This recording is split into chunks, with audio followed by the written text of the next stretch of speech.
तो जब से एवेंजर्स इन्फिनिटी वॉर और एंड गेम में थेनोस भैया ने 2-3 बार चुटकी बजाई है, तब से उनकी फैन फॉलोइंग काफ़ी बढ़ गई है। और यहाँ पे विलेंस के रूप में उन्होंने एक ऐसा बेंचमार्क क्रिएट किया है जिसे ब्रेक करना थोड़ा मुश्किल हो जाता है बाकी विलेंस के लिए। तो यहाँ पे जब से मार्वल सिनेमैटिक यूनिवर्स का फेस हो रहा है, यहाँ पे ऑडियंस ये सोच रही है कि भाई थेनोस जैसा विलन आगे हम लोग को देखने को कब और कैसे मिलेगा, और क्या कभी थेनोस जितना कोई पावरफुल हो भी सकता है कि नहीं। क्योंकि दोस्तों ऐसे तो देखा जाए मार्वल सिनेमैटिक यूनिवर्स में कई विलन्स आ गए हैं जो कि थेनोस को चैलेंज करने की ताकत रखते हैं, जैसे कि कैंग द कॉन्करर।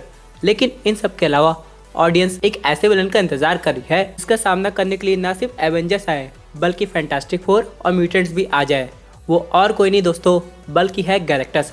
आज के इस वीडियो में हम लोग उसी सुपर विलन की बात करेंगे और ये समझेंगे कि वो मार्वल सिनेमैटिक यूनिवर्स में हम लोग को कब और कैसे देखने को मिल सकता है। तो दोस्तों कंप्लीट वीडियो को स्टार्ट करने से पहले आप लोग कर दीजिए वीडियो को लाइक और कमेंट करके बताइए कि कौन ऐसा सुपर हीरो है जो अकेले गैलेक्टस को डिफीट कर सकता है।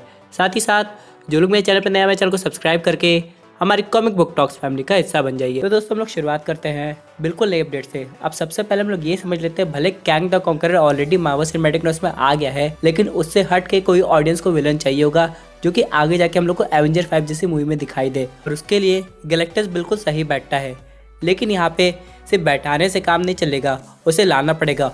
और अगर वो अचानक मार्वल सिनेमैटिक यूनिवर्स में आ जाएगा तो बहुत से क्वेश्चन आएंगे कि वो इतने समय तक कहा था, एक इन्फिनिटी सागा खत्म हो गया, वो हम लोग को दिखाई नहीं दिया, थेनोस ने स्नैप किया, इटर्नल्स आ गए, सेलेशियस हम लोग देख लिए, लेकिन गैलेक्टस कहाँ रह गया। हालांकि इससे जुड़ी एक मेन फिल्म हम लोग को देखने को मिलने वाली है, वो भी फेज 4 के एंड में, जिसका नाम है फैंटास्टिक फोर, जो कि आगे जाके गैलेक्टस से कनेक्ट भी होगी। लेकिन इन सब के अलावा यहाँ पे कुछ ऐसी मूवी है जहाँ पे हम लोग को गैलेक्टस का रेफरेंस डायरेक्टली या फिर इनडायरेक्टली देखने को मिल सकता है। जैसे कि अगर हम लोग बात करें doctor strange multiverse of madness और थॉर लव एंड थंडर। लेकिन इनमें से सबसे एक इम्पॉर्टेंट मूवी है वो है मल्टीवर्स ऑफ मैडनेस। इसमें आगे जाके इसका जो एक पोस्ट क्रेडिट सीन होगा वो डायरेक्टली या तो इनडायरेक्टली एवेंजर 5 मूवी से कनेक्ट होगा, और वही सेम केस हम लोग को दिखाई दे रहा है थॉर 4 मूवी के लिए भी। अब दोस्तों हम लोग समझ लेते हैं कि अगर अचानक से गैलेक्टस मार्वल सिनेमैटिक यूनिवर्स में आ जाता है तो यहाँ पे मार्वल स्टूडियोज उसके अपीयरेंस को कैसे जस्टिफाई करेगा ऑडियंस के सामने।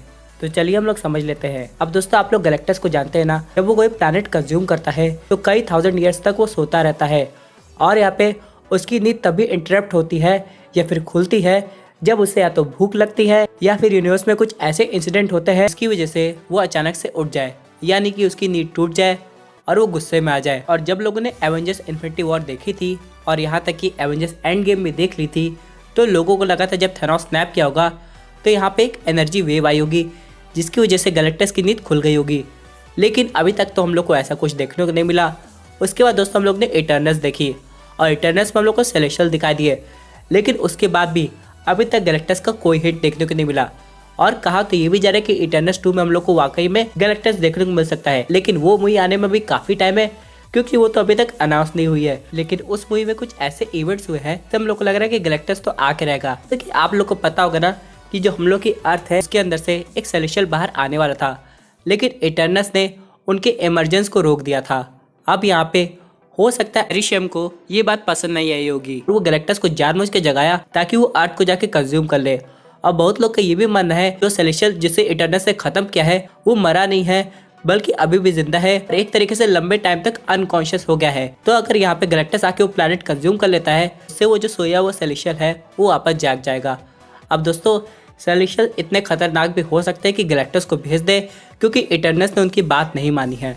लेकिन दोस्तों मे भी चलिए हम लोग मान लेते हैं यहाँ पे ऐसा कुछ नहीं होने वाला, यानी कि यहाँ पे जो सेलेशियल है वो गैलेक्टस को नींद से नहीं जगाएंगे, और यहाँ पे कोई सेलेशियल अनकॉन्शियस होकर सोया भी नहीं है, यानी कि ऑलरेडी उसकी डेथ हो गई है। तब यहाँ पे दूसरे कौन से सिनारियो आएंगे जिससे गैलेक्टस हम लोग की अर्थ की तरफ बढ़ सकता है। तो इसका सीधा सा एग्जांपल है मल्टीवर्स में ब्रेक होना, और ये एक मेजर केस हो सकता है जिससे गैलेक्टस की नींद टूट जाए। अब जरा सोचिए दोस्तों, अगर आप काफ़ी गहरी नींद में सोए हों और आपके कान के पास आके कोई 2-3 बार चुटकी बजा दे तो शायद आपकी नींद नहीं खुलेगी। लेकिन वही दूसरी तरफ अगर कोई आपके कान के पास आके एक बड़ा सा घंटा बजा दे तो आप ज़रूर जग जाएंगे।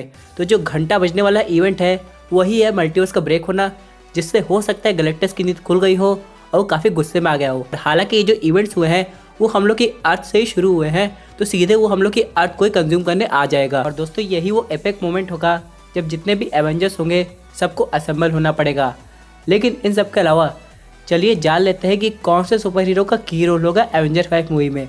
तो सबसे पहले नंबर पे भाई आते हैं डॉक्टर स्ट्रेंज। अब ये वो इंसान है जो कि एवेंजर्स इन्फिनिटी वॉर में ही एवेंजर्स एंड गेम देख लिए थे और अब तो वो पीटर पार्कर की हेल्प करते हुए बाकी दो स्पाइडरमैन को भी ला रहे हैं। लेकिन इन सब के अलावा और भी ऐसे बहुत से सुपर हीरो हैं जो गैलेक्टस को डिफीट करने की कोशिश करेंगे, जैसे कि कैप्टन मार्वल।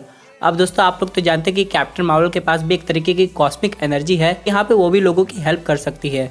लेकिन यहाँ पे उनके अलावा भी एक गॉड सुपर हीरो जिसे हम लोग कभी नहीं भूल सकते हैं, जो कि है थॉर।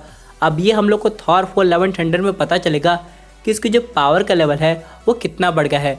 और अगर आप लोग कॉमिक बुक पढ़ रहे होंगे तो आप लोग जानते होंगे यहाँ पे थॉर और गैलेक्टस की एक बैटल भी हुई थी, जब उस समय थॉर के पास थी ऑल ब्लैक नेक्रा सॉर्ड। और ये सॉर्ड और किसी के नहीं है बल्कि है गॉड द गॉड बुचर की, जो कि उसे मिली है नल द गॉड ऑफ सिम्बियोट से। यानी दोस्तों आगे जाके बहुत कुछ कनेक्टेड होने वाला है जो कि अभी ऑडियंस सोच भी नहीं सकती है। यानी दोस्तों आगे जाके नल का आना भी कोई बड़ी बात नहीं होगी। तो इन सब के अलावा दोस्तों चलिए हम लोग ये भी समझ लेते हैं कि गैलेक्टस के साथ सिल्वर सर्फर हम लोग को कब देखने को मिल सकता है, क्योंकि दोस्तों उसके बिना तो चीज़ें अधूरी हो जाएंगी। अब दोस्तों पहले तो कहा जा रहा था कि इसका अपीयरेंस हम लोग को कैप्टन मार्वल 2 में देखने को मिलेगा, और बहुत लोग ये भी मानते हैं कि सिल्वर सर्फर हम लोग को guardians of the Galaxy volume 3 में देखने को मिलेगा। दोस्तों ये दोनों मूवी पे तो ऑलरेडी वर्क चल रहा है, अब देखना है कौन सी मूवी में इसका अपीयरेंस होता है। लेकिन मान लीजिए ऑल टुगेदर ये दोनों मूवी में इसका अपीयरेंस ना हो तो एक मूवी तो डेफिनेटली ऐसी है जहाँ पे वो आके रहेगा, जो कि है फैंटास्टिक 4। और अगर आपने ओल्ड फैंटास्टिक 4 मूवी देखी होगी तो आप लोग समझ गए ये जो सिल्वर सर्फर है ये अपने मजे के लिए सब नहीं करा गैलेक्टस के लिए, के भी कुछ अपने रीजन थे। और एंड में हम लोग ने ये देखा था कि वो गैलेक्टस को अर्थ पे आने से रोकता भी था। लेकिन दोस्तों मुझे एक बात तो लग रही है कि आने वाले कुछ समय में हम लोग को इतनी जल्दी गैलेक्टस देखने को नहीं मिलेगा। यहाँ पे जैसे थेनोस का सेटअप हुआ था 1 by 1, वैसे हम लोग को गैलेक्टस के लिए भी वेट करना पड़ेगा। ऊपर से दोस्तों जब से मल्टीवर्स और वेरिएंट्स का कॉन्सेप्ट आया है, यहाँ पे थोड़ी कन्फ्यूजन हो सकती है ऑडियंस के माइंड में कि जो गैलेक्टस होगा वो किसी और यूनिवर्स का होगा या अपनी करंट रियलिटी का होगा। क्योंकि आपने तो थेनोस को भी देखा है व्हाट इफ में, उसके कितने अजीब अजीब वेरिएंट हम लोग को दिखाई दिए हैं। कुछ तो बहुत ईविल थे जो कि अपने यूनिवर्स के थे, और कुछ कितने शांत थे। उसी तरह दोस्तों गैलेक्टस के केस में भी हो सकता है। लेकिन दोस्तों चाहे जितने भी वेरिएंट हम लोग को गैलेक्टस के देखने को मिल जाए, इन सब में एक बात तो कॉमन होगी कि इनको प्लैनेट खाना काफ़ी पसंद होगा। और बस वही रीज़न तो एवेंजर्स को चाहिए गैलेक्टस की बैंड बजाने के लिए। तो अब देखना ये है कि ये कब और कैसे होता है। दोस्तों मैं तो उस एपिक मोमेंट का वेट कर रहा हूँ जब एवेंजर 5 में किसी मल्टीवर्स से टोनी स्टार्क भी आ जाए और वो गैलेक्टस को डिफीट करने के लिए बनाए गैलेक्टस बस्टर आर्मर। तो दोस्तों ये थी एक अमेजिंग अपडेट जो कि रिलेटेड थी एवेंजर 5 और गैलेक्टस से। आई होप आपको ये वीडियो पसंद आई होगी। वैसे आपकी क्या व्यूज़ इस पर्टिकुलर टॉपिक पे, अपने व्यूज़ ज़रूर कमेंट कीजिए। और दोस्तों अगर आप ऐसे unique super hero content enjoy करना चाहते हैं तो हमारे चैनल को सब्सक्राइब करके हमारे सुपर हीरो फैमिली का हिस्सा बन जाइएगा।